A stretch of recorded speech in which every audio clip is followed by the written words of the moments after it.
Okay, today we're going to go over the Franklin Mechanical motorized stage software.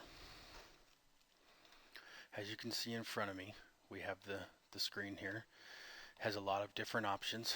I want to draw your attention though to the configuration screen. Here you're able to set stage max speed, stage home speed, and that's when it's homing. We have a joystick right here that we use for manual movement. There's two different speeds here. This speed is faster. This speed is slower. You can adjust those speeds right here. Stage max speed is when it is running automatic, that it will go these speeds. Any changes that you make, so we'll up this one to 65. You hit save settings. It lets you know that your settings have been saved. Also, you have a few other options here. You can rehome when you load new programs. You can set it to automatically switch from one position to the next by clicking this box and then telling it how many seconds or minutes you want to wait before it will move on to the next one. We're going to unclick that for today's demonstration. So we'll save settings. Okay. Now, in this part of the screen, you have a window here where as you drive the stage around, you can then insert that current position. So we'll clear this list. So we'll put this on fast. We'll drive over to this location. We'll go insert current position.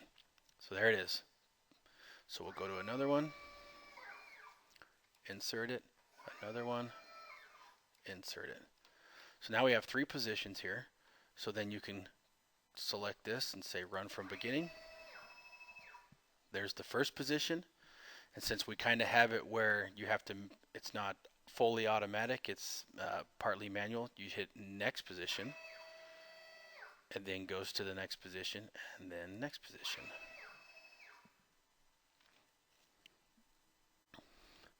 Now if you're in a certain position, say this one, and you want to move a little bit more, up here you have jog Y plus, jog X. You can sell jog Y minus and jog X minus. You can then select how much further you want it to go by either the arrows, or you can just type it in. And then you would go the direction you want to go.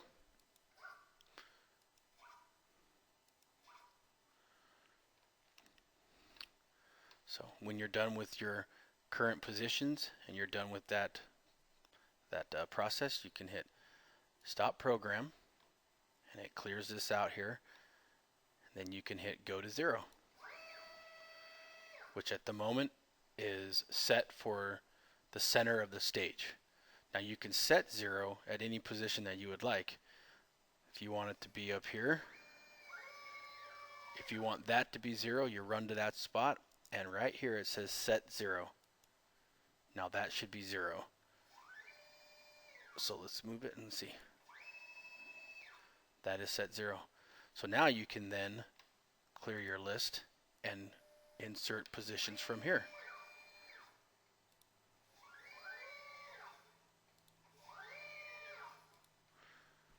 And then go ahead and run from beginning.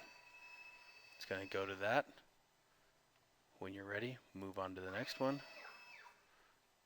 and move on to the next one. Now, let's say that you come to a position that you want to add, but you want it, not at the end of the list, but in the middle of the list. So you would then highlight where you want it and then select insert position, and it puts it right beneath it, right underneath.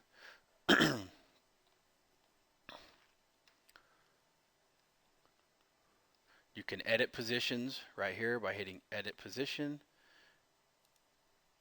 Click on it and you can turn this into a 25. And then edit position, and then If you double click on it, it will move to that position. You can also add a new point. So select this, let's just add it to the end of the list. I already put these numbers in. Then you hit add new point. And if you double click on it, it will run to that point.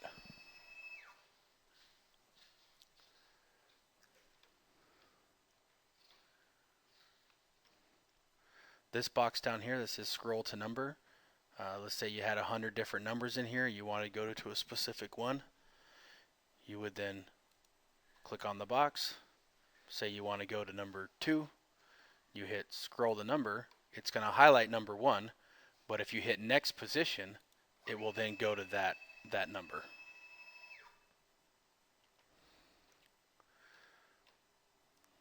And let's say you get all the way through all these points and you want to save this list. You just come down to the bottom here, hit save. We'll call it list 1. We can save it in documents. There you go. There it is. It's saved and you can load it. So let's clear it. Then if you wanted to, you could load the list.